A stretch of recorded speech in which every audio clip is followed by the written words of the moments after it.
Hey, this is Cameron, and welcome to the reaction log. Whoa, whoa, whoa. Alright, guess who it is? It's, oh my god, look at that freaking, I was eager to get to this one. Hey, we're featuring Rick Beato again, and I have a good reason for it this time. It's because he talks about something that's very important to me, and I just want to, get his perspective on it, and maybe we can share some things with that, and I think that that would be good. It's in a very crass video title here. Am I the only one who gives a poop?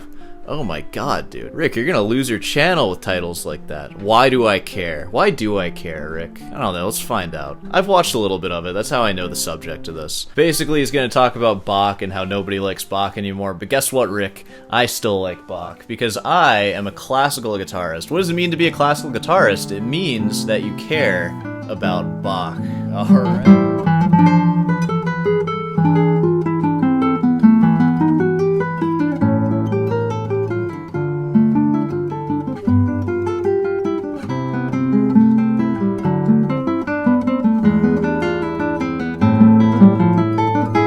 Also, one more thing. Look at all those guitars back there. I bet they all sound exactly the same. Actually, not true, and I just read this in a comment. Apparently, Rick Beato, who we all know is a producer, and again, I only read this in a comment on one of my videos about Rick Beato. Somebody said that he has all of those guitars that are exactly the same, basically, because they're all just like, I mean, look at that, it's like freaking 6 Les Pauls back there. Because he used to produce a lot of like, like dad rock, new metal, stuff like that, and it makes sense to have more than one guitar because you have so many different tunings you have to be tuned in, and man does tuning the guitar suck. I don't know, that makes sense to me, kind of a fun fact. So all these guitars don't sound the same because they have different tunings. The timbre of the guitar, that does sound the same, the tuning is different, and that's what I got for you on that. Let's watch this video, let's see what he's talking about, what is it that nobody cares about, and yeah, alright, let's see what we got. So yesterday I'm driving my girls to school, and I play this game sometimes where I sing a song and see if they know it. I don't want to play your game, Dad. I just want to listen to Taylor Swift on the radio. Of course, they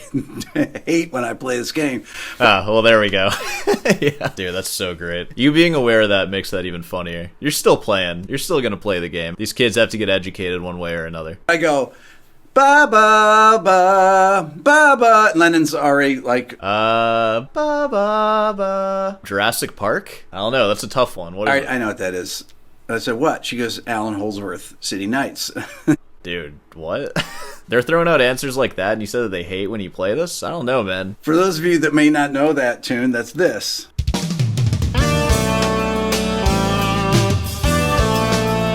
It sounds like the rest was a little longer on that first one, though, than what you sang. I mean, if I heard you singing that, I wouldn't know either, because I'd be like, Dad, there's a rest there. But I go, ba ba ba. Yeah, I wouldn't know either if you sang it like that. Dad, that's clearly a way different song. You'd be fired from Alan Holdsworth Band playing like that. That's the only thing that she needed to hear to know what the song was. So then I come back to the studio, and John and Tom are here, and I was like, I'm going to play you guys something. Tell me if you know who the composer is. Dude, you're just playing it with everybody, huh? No one is safe from Rick. Not his kids, not his employees. So then I played this.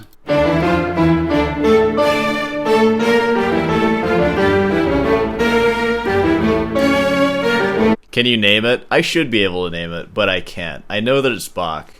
There we go.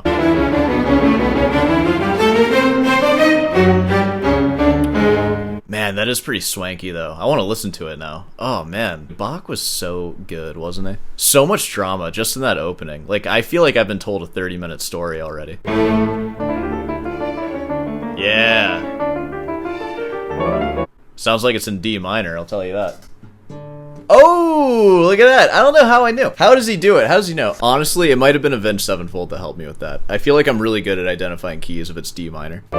So I figured that they're going to jump in anytime and say what it is. But I let it keep playing, and they just sat there for a second. Finally, after about 30 seconds, Tom meekly says, Mozart? Dude, you're just throwing these guys under the bus. Tom sniffling and crying. He meekly states the obvious wrong answer. I said, no. And then John said, no. No, Tom. Dummy. You dumb bitch.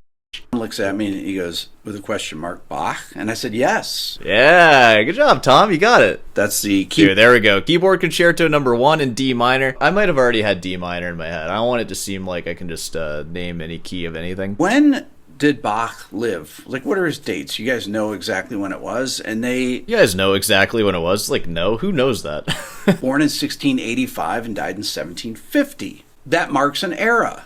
The Baroque era. I mean, the Baroque era Dude, what am I watching right now? Is this Rick Beato? What is all this? from about 1600 to 1750, but 1750 is definitely when it cuts off. And kind of a fun fact, because somebody mentioned Mozart before this. If Bach's death is the cutoff in 1750 of the Baroque era, Mozart's birth is kind of the beginning of the classical era after that, which was in 1756, I believe. Let me just check here. Look at that, 1756, January 27th. Be sure to celebrate that this year. Bach was better, though. So celebrate Bach first. Do we know the month and day? Dude, AI says March 21st, 1685. Okay, AI, I'll trust you. With those dates, you can sort of build a timeline of the classical music, or, classical concert music world. Boom. Why are eras in music important? Why is anything historically important in music? I'd be doing the same thing about jazz and maybe start with swing music and bebop and talk about the different figures at it, but we'll go back with classical music since most music rules in Western music are based on the things that Bach did in his lifetime, the pieces that he composed. And keep in mind, I'm not a musicologist. I'm not anything really. I am in grad school, which for music. To my knowledge, Bach didn't really invent any of the rules that he's using. Maybe in like small ways, like he did things slightly differently, none of which I can get any kind of precise about at all. But the harmony existed before Bach, and the harmony that exists today in pop music, though like the shell of it remains, it's kind of unrecognizable. Like the attention to detail and like voice leading and bass lines and stuff, it's pretty different. Like I feel like a lot of pop music is a lot of just root position chords, just going through chord progressions, just with simple melodies. No modulations. That's a big thing with Bach's music, the form. Like my god, look at the Prelude to 997 for example. That's like a really great masterclass in form, where you start with your melody. Like imagine if Sabrina Carpenter did that. Start with the melody, and then halfway through you go to the key of the 5 or something, and then continue on, and then have all these repeating parts that you played in the first half, but now in different keys. Modern pop music is just a really simple version of all that stuff. It's kind of like the first 8 measures of what Bach would do, and then they just do that for the entire song,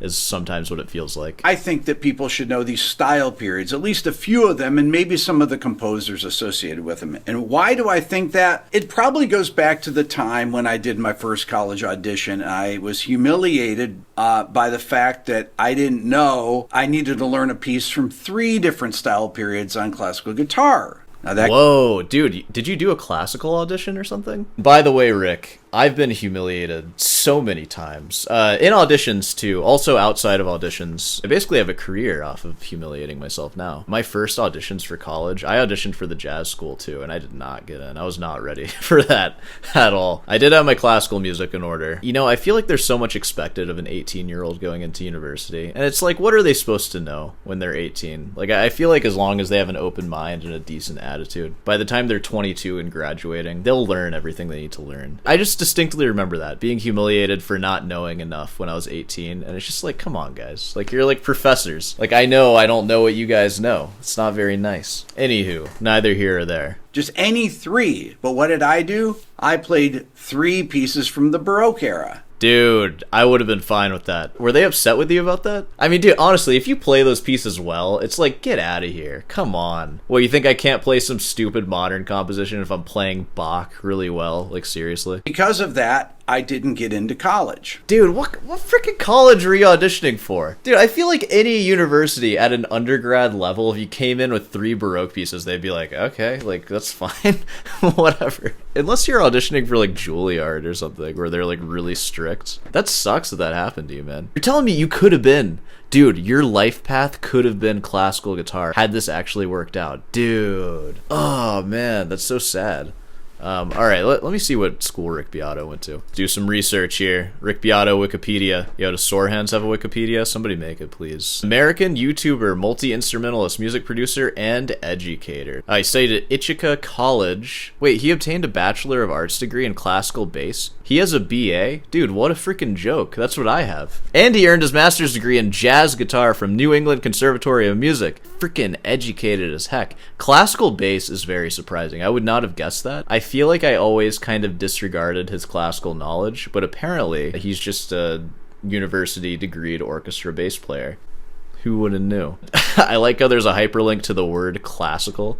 Classical music. Classical music generally refers to art music of the Western world. I was just having a conversation with Heather about this, because I was talking about classical guitar, and she said something like, how exactly do you define classical if there's like different eras and stuff? You call it art music, or concert music is fine too. So he probably knows more about classical than I've given him credit for. That's cool. Alright. When I eventually did he play double bass? It says classical bass. It would make me feel a little more comfortable if it said double bass. I would love for somebody to clarify that in the comments for me, if he actually played double bass. Important to know these things, to me anyways, at least to have some historical kind of understanding of how music evolved. And if you just took three important classical composers and knew a little bit about them, a few of their pieces, doesn't necessarily matter that you know that the Renaissance era is basically from 1400 to 1600, and the Baroque era is from 1600 to 1750, and the classical era is from 1750 to 1820, and the Romantic era is from 1820 to 1900, and the 20th century is obviously from 1900 to 2000, right? And that overlaps with Romantic. I wouldn't consider the cutoff of the Romantic period 1900. I think Rachmaninoff died in like the 40s or something. Yeah, dude, like his second piano concerto was debuted in like 1901 or something like that, at least from what it's saying here, and that's only half of his concertos, and I wouldn't consider those 20th century music as much as I would late Romantic music. When did Beethoven die? Oh wow, Beethoven died in 1827? That feels earlier than I thought it would be. Interesting. I still stand by what I said. I think the Romantic era pushes into the 20th century a little bit. Unimportant. The 20th century. You don't have to know those dates, but if you just took a few important composers, how about Bach, Mozart, and Beethoven? That's a freaking crazy lineup right there, huh? So I asked one of my friends earlier today, I said, who was born first, Bach, Mozart, or Beethoven? He said, Mozart. Dude, what kind of freaking troglodyte friends are you hanging out with? They don't even know Bach was born first. Dude, find a new friend group. This is a good test for y'all, too. Ask your friend group who was born first, so you know if you should leave. Dude, look at that freaking devious smile on him, too. He knows what he's doing. No, Bach was born first. Who came next? He said, Beethoven? This guy can't be right about anything. You should ask that friend what stocks he's buying, and then you should short those stocks, okay? I said, no, Mozart. They don't really overlap. Obviously, Mozart and Beethoven overlap. Not obviously, but Mozart and Beethoven overlap. But and then, like I said, Mozart almost overlaps with Bach. The 6 darkest years in history, right? Bach, 1685 to 1750. Then Mozart was born 6 years after Bach died, 1756. Dude, he's freaking on it. I don't even know why I looked it up. And he died in 1791. Beethoven was born in 1770, so he overlaps with Mozart. He died in 1827. Why is it important to know these three composers? Because they're perfect examples of each style period. Bach was a Baroque composer, perfect example of the Baroque era. Mozart was a classical era composer, and Beethoven really started as a classical era composer, but he brought in the Romantic era. That's why these three figures are so important. So I was thinking, like, what is a good Bach piece to play? I could play one of the cello suites, Toccata and Fugue. I could play anything from the Well-Tempered Clavier. I thought I'd play this piece. It's BWV 106. This is the Bach Works catalog. So they cataloged all his pieces. They gave each of them a number. This is a very early piece. It's from like 1705, 1707, sometime really early. It's one of the earliest Bach pieces that I know, and I just happen to have listened to it. I love his pronunciation of Bach, too. It's the same as mine. Just go ahead and call it a Bach song. This morning. I'm going to play it for you. Dude, he's really feeling it, man. I'm feeling it too. I'm keeping it inside though, you know. That was the intro. I think when we're listening to this kind of music, we say the full word introduction.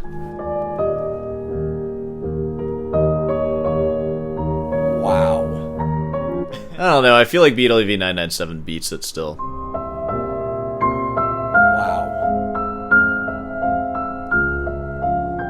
You know, I do think that this is a really good thing, and it's kind of important just showing Rick Beato just freaking indulging in Bach right now. It's a good thing to see, and I think that's probably what the rest of this is going to be. I think that's a powerful thing, especially for the audience of Rick Beato. I imagine there's not a lot of classical people watching. This harmony right here, this is all the good stuff. It's Bach and this kind of music with this kind of harmony and structure in particular that always reminds me of like a monologue, but if the monologue was delivered with like perfection, like almost like if God delivered a monologue, you know? It's so perfectly paced. The drama flows from it like one thing at a time. There's always something that like captures your attention with it. It's never boring. It's perfection, basically. Very unlike later music. Like I almost see romantic music, like especially when I listen to Rachmaninoff, I'll mention him again. It's not so much a monologue anymore at that point, but it becomes just painting raw emotions. And it takes a lot of time to like fully depict them. But once you get to the end of it, you have this super vivid picture that's usually like kind of dark and twisted, and it's not perfect. It's like something very representative of human nature, which is like gross a lot of times, you know? That's always fun to listen to, like the difference between those two eras. So when I'm listening to this, I'm hearing just like a perfect monologue with like the perfect drama and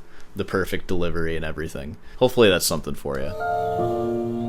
There we go. Alright, let's skip past this. I can see why people think this is boring. Alright. And there it is. I mean, what else do you need? And there it is. What else would you want, honestly? The whole intro to this video was actually just an excuse for me to play this piece and get people to kind of invested in the story here. But is that beautiful or what? You know what? I really like the theme of this video. This is good stuff. I bet a lot of people have heard that piece now because of Rick Beato. Hey, and like 1,000 other people got to hear it now because of me doing my part. All right, I think we can go ahead and wrap this one up here. Let's leave YouTube. And yeah, you know, let's just talk for a bit. I enjoyed seeing that side of Rick Beato. We'll hold that in our hearts for when we do the next Rick Beato roast video. Whoa, of course. Alright, I think we can go ahead and wrap this one up here. If you made it this far, be sure to subscribe and leave a like. Hey, comment, questions, feel free to leave them. I think a practice log is coming up next, so I'm going to be answering questions in there. Guitar lessons, if you want those, feel free to reach out. I only have like one slot available right now. It's a weekday, and it's at 1 p.m. So if that sounds interesting to you, classical guitar lessons, boom, there you go. Email in the description for that. Of course, head on down over to Rude's Light for some merch. I've been wearing my Walgreens shirt today. You might have noticed it from the last video. I worked there when I was a teenager, and I still have this shirt, and it's laundry day, so that's what this is. Alright, anything else before I go? I don't think so. I'll see you in the next one.